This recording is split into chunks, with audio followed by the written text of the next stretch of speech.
Vladimir Putin is forced to take decisions that will be highly unpopular amongst Russians, and that is why he has banned Telegram social network and Messenger, says President Zelensky.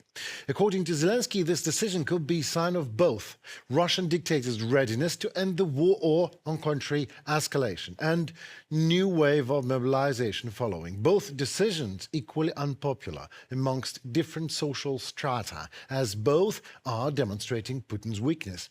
Zelensky says Putin is afraid of Russians' reaction as the Kremlin itself have radicalized a large part of Russian society with their propaganda and now would have to deal with the monster it has created, as those who supported Putin back then in the day are definitely not ready to end the war, with Russian army today controlling less Ukrainian land that it controlled 4 years ago. And if the war is not stopped, a new wave of mobilization follows, the other part of Russian society will react very negatively to an escalation of the war, Zelensky points out. Why would Russians shut down Telegram?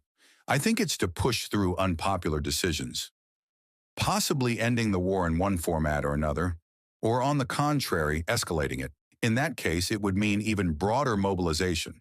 That would mean people from Moscow and St. Petersburg being sent to the front, and bodies returning to Moscow and St. Petersburg. In other words, he will no longer be able to avoid mobilization in the major cities he previously tried to bypass. Volodymyr Zelensky, president of Ukraine, during online speaking with journalists,